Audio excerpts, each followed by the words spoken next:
என் லைஃப்ல என்ன சுத்தி இருந்த எல்லாரும் ஃபார்வர்டா போயிட்டு இருக்கும்போது, நான் மட்டும் ஒரு வேள ரிவர்ஸ் கியர்ல போயிட்டு இருக்கணும்னு சொல்லிட்டு ஒரு டவுட் எனக்குமே வந்திருக்கு. நம்ம லைஃப்ல ஒரு ஸ்டேஜ் வரும்.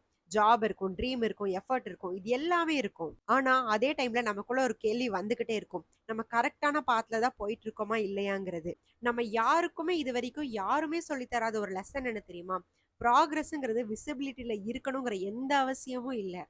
ஒரு சில பேர் சைலன்ட்டா க்ரோ ஆயிக்கிட்டே தான் இருப்பாங்க. ஆனா அந்த ஜர்னி யாருக்குமே தெரியாது. ஈவன் அது அவங்களுக்கு கூட தெரியாமயே தான் இருக்கும். இப்படி ஒரு ஃபேஸ்ல நீங்க இருந்தீங்கன்னா, நம்மள சுத்தி இருக்கிற எல்லாரும் சொல்ற ஒரே விஷயம் என்ன தெரியுமா? "இன்னும் கொஞ்சம் அட்ஜஸ்ட் பண்ணிக்கோ. இல்லன்னா உனக்கு ஏஜ் ஆகுது. லைஃப்ல சீக்கிரம் செட்டில் ஆகணும்." இதெல்லாம் நெறைய பேர் கேட்டுருக்கீங்க தானே? ஆனா, இங்க நம்மள பார்த்து யாரும் கேட்காத கேள்வி என்ன தெரியுமா? இது எல்லாத்துக்கும் ஃபர்ஸ்ட்டு நீங்க ரெடியா இருக்கீங்களான்னு. அதே மாரி கம்பேரிசன்ங்கிறது ரொம்ப டேஞ்சரஸான ஒரு விஷயமும் கூட. ஒரு நாள் நம்ம எல்லாருக்கும் புரிய வரும். குரோத்ங்கிறது சர்டிபிகேட்லயோ, டைட்டில்லயோ, இல்ல போஸ்ட்லயோ கிடையவே கிடையாது. இது எல்லாத்துலயும் தானே குரோத்ங்கிற ஒரு விஷயம் தெரிய வரும்ன்னு சொல்லிட்டு நீங்க நினைச்சிட்டு இருக்கீங்க.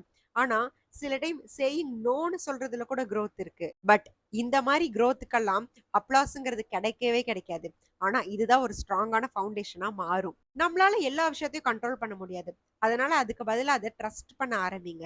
அண்ட் தென் நான் ஒரு சில விஷயத்த ஃபாலோ பண்ண ஆரம்பிச்சேன். ஃபர்ஸ்ட் திங்கா டைம் லைன்ஸ கம்பேர் பண்றது. எல்லாரோட வாழ்க்கையும் ஒரே மாரி இருக்காது இல்லையா? ஒரு சிலருக்கு சக்சஸ்ங்கிறது ஈஸியாவே கிடைச்சிடலாம். பட் ஒரு சில பேருக்கு ரொம்ப லேட் ஆகலாம். ஸோ ஏஜ்ங்கிறது இங்க ஜஸ்ட் நம்பர் மட்டும் தான்.